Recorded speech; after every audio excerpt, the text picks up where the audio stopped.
ساعت 5:02 صبح 23 ینوری سال 1989 وقتی هنوز همه در خواب ناز بودند، در 30 کیلومتری دوشنبه دهه شراره زمین اول مقرری جنبید. کسی پروا نکرد.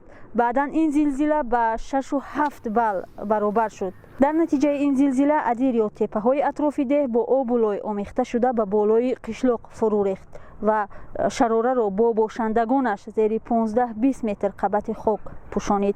بنا به آمارها در این فلاکت بیش از 200 ساکن دهه شراره و اطراف آن زیر خاک ماندند. از اون جمله من همین براتوفاکی از اویله اینها یگانه همون دخترک 6 روزه کی و همون شب مبارکش بود. نگی نصیبشون بوده. من در همین خانه همینو من اینو وایشیدن. همینو همینجا زیر خاک موندن. شراره دخترچه 6 روزه که نام و قصه زنده ماندنش در زلزله فلاکتبار در تاجیکستان و بیرون از آن برای بسیاری ها آشنا است، حالا مادری 3 دختر است. درباره آن فاجعه و قصه به طور معجزه نجات یافتنش او از رسانه ها و کهنسالان ده زیاد شنیده است. در خانواده عمکش که شراره را به وای رسانیده است، در حضور او از آن حادثه وحشت انگیز زیاد یاد نمی‌آورند. اصلا از پدر و مادرم راستی هیچ معلوماتی ندارم، چون که من خیلی خرد بودم، 6 روزه بودم، ولی از گپ‌های دیگرها یعنی شنیدم که من خیلی مادرم دمانند هستم، ولی عکس‌های آنها را دیدم.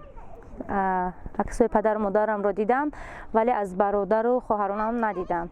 آنها این چیزهای آنها در تگ خاک هم وقتی که زمین می‌جنبد یگان چیزی خانه آنها را برآوردن نمی‌توانم.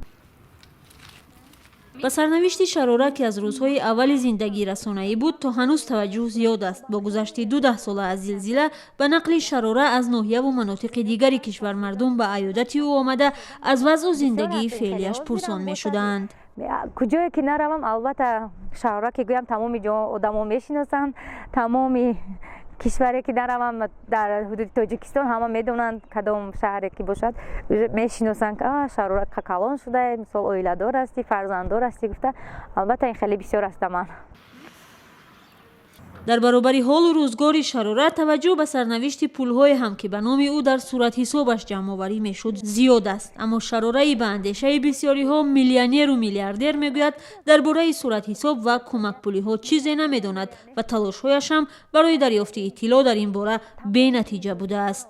درباره صورت حساب اصلا معلومات کم داشتم. وقتی من خرد بودم همه میگفتن مثال آینده در نامت صورت حسابی کلان است، گرفته بعد از 18 سالگی میتونی گرفته و اون رو یعنی وای کنید، رصد کنید. پس از چند مدت هایی که 18 ساله شدم مراجعت کردم برای تحصیلم، برای زندگی در کار شد، ولی از این چیز یگان معلوماتی پیدا نکردم و نتوانستم، چون که گفتن این وقتش بعد پول سوخت، چون که در سیاز و اتحادیه شوروی برهم خوردن و این چیزها همه سوخته رفتن. اویله گوگنبرگن ها از آلمان شراره را به فرزندی گرفته بودند و تا 1 سال پیش هم با او تماس داشتند و 2 مرتبه هم او را با خود به آلمان بردند. امروز شراره از آنها خبری ندارد. حالا او همراه با شوهر و 3 فرزندش در دوشنبه در خانه‌ای که شهرداری برایش تقدیم کرده است زندگی دارد. شبانو رویلا بونو و امینه جان، من حاضر در تربیت فرزندان مشغول هستم، در این حال در خانه هستم، فرزندان رو تربیت میتیم. پیشتر در شبکه اول همچون محرر در اداره برنامه صبح کار میکردم. با آنکه از زلزله شراره 27 سال میگذرد و با وجود آنکه شراره یگانه نشانه از این حادثه چیزی از آن فاجعه در خاطر ندارد، اما میگوید هر بار با رخ دادن زمین لرزه حسیات بد او را فرا میگیرد و به دهشت میافتد. خیلی میترسم راستی، این از خوردی در دلم شیشتگی. من از زمین جنبی خیلی سخت میترسم، ولی احساساتم خیلی بد می شود، خیلی غمگین می شوم راستی. فکرم بسیار هر سو پریشان می شود که همون روزا هرچند خرد بودم ندیده بودم ولی در یادم می رسد.